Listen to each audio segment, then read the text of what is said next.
नमस्कार, क्या हालचाल। मैं आरजे नवेद, एक बार फिर से स्वागत है आपका लेट्स अप पर और हफ्ता वसूली लेकर आपके साथ आ गया हूं, इस उम्मीद के साथ कि आप अब भी अपना ख्याल रख रहे होंगे, सोशल डिस्टेंसिंग, मास्क और वैक्सीन लगवा दी होगी।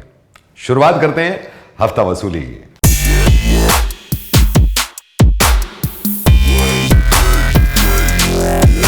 लूटमार कहां तक जाएगी, इस चीज की बड़ी चिंता है मुझे। पुणे में एक वारदात हुई जिसमें एक ज्वेलरी शॉप के बराबर में एक इंसान ने होटल खोला, इनॉग्रेशन किया और होटल में से सुरंग खोल के ज्वेलरी लूट ली। दूसरी जगह दिल्ली में भी कुछ ऐसा हुआ। दिल्ली में एक बैंक के बराबर में इंसान ने सुरंग खोदी और बैंक में से 55 लाख रुपए लूट लिए। वैसे भाई साहब, शुक्र करिए कि आपने प्राइवेट बैंक के बराबर में घर लिया था।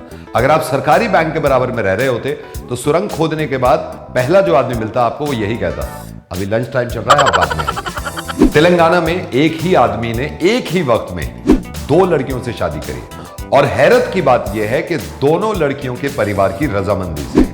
यह खुशी की बात भी लग रही है मुझे, लेकिन प्रॉब्लम अब यह हो रही है कि आप अगर एक बार भी जिंदगी में मैरिज एनिवर्सरी भूले तो अब 2-2 से कटेंगे। शादियों का सिलसिला रुक नहीं रहा है। यूपी के दोहरिया गांव में एक इंसान ने शादी करी और अपनी बारात खुद दूल्हा बन के बैलगाड़ी पे बैठ के आया और उसने बताया कि देखिए हमारे पूर्वज कैसे मेहनत करके अपनी बारात बैलगाड़ी पे लेके आते थे। सर, इस चीज से आप मशहूर तो हो गए, लेकिन सिर्फ आप ही नहीं, आने वाले समय में जिस तरह पेट्रोल के दाम बढ़ रहे हैं, सबकी बारातें ऐसी निकलेंगी। फूड ऐप स्विगी अब बहुत जल्द ड्रोन से खाना डिलीवर करेगा। एक सॉफ्टवेयर कंपनी के टाइप के बाद ये शुरुआत कर रहे हैं नोएडा से।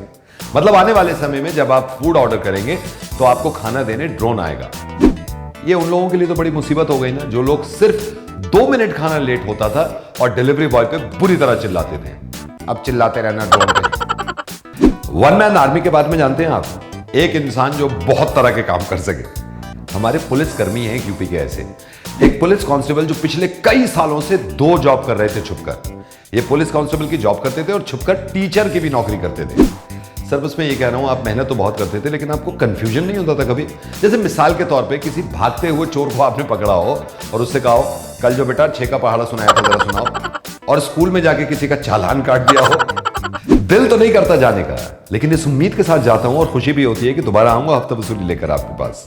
बहुत ज्यादा ख्याल रखिएगा अपना, और उनका भी ख्याल रखिए जो आपका ख्याल रख रहे हैं। अपनों का ख्याल रखें।